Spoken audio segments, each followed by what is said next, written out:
Hello and welcome to another, I hope, insightful edition of Smart Money. My name is Kura Chiota, and beside me is the money man extraordinaire, the executive at Smart Rand, Mr. Warren Ingram. How are you, my brother? Very well, and you? Awesome, thank you very much.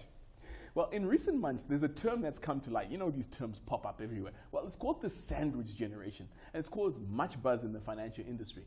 The phenomenon refers to the generation of people that are caught between financially supporting their retired parents on the one hand and assisting their underpaid or unemployed children, siblings, or extended family.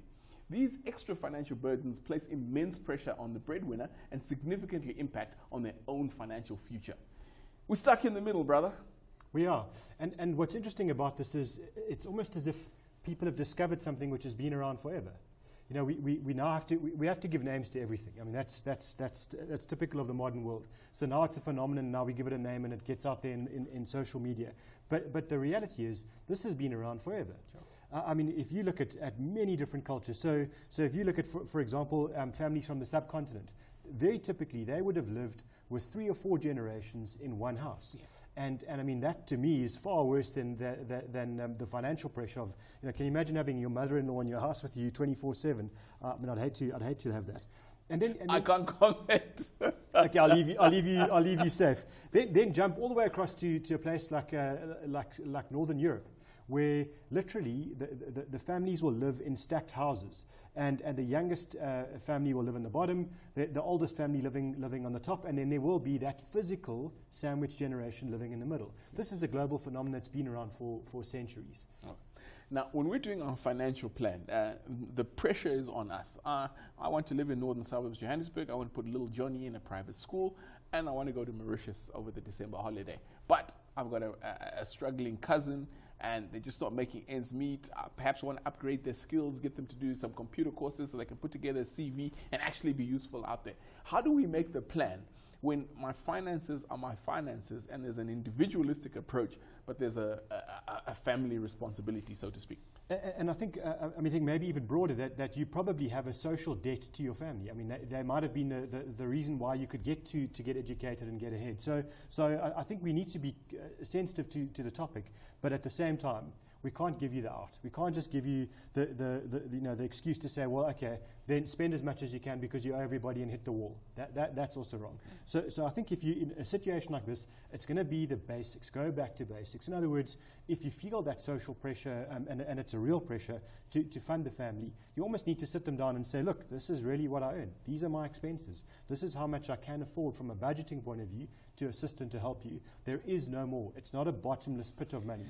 Yo, I don't know about your family, but I don't sit down with my siblings and say, hey, fellas, you know, this is my income, these are my expenses, this is the gap that I've got for 1, 2, 3. That kind of financial transparency, I'm sure often doesn't happen between man and wife, let alone a broader family conversation. But if you're looking for a solution, and if you're looking for a way out, I mean, I think you might find that some of the pressure is also because people think you're earning $1 million a month. And they can't understand why you can't, you can't help them out.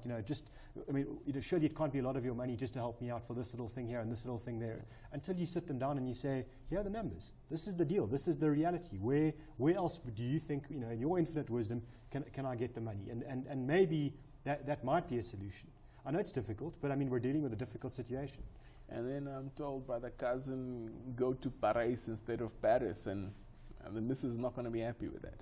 Well, I mean, that's part of the deal, isn't it? It's a case of saying, what are the priorities? And I think learning to say no, it's probably harder to say no to the missus than to the cousin, but I think learning to say no in some of these conversations is also important, and having some kind of self-discipline, because I think the important part is if you are the economic engine of your broader family, then you need to stay alive and you need to stay productive. Sure.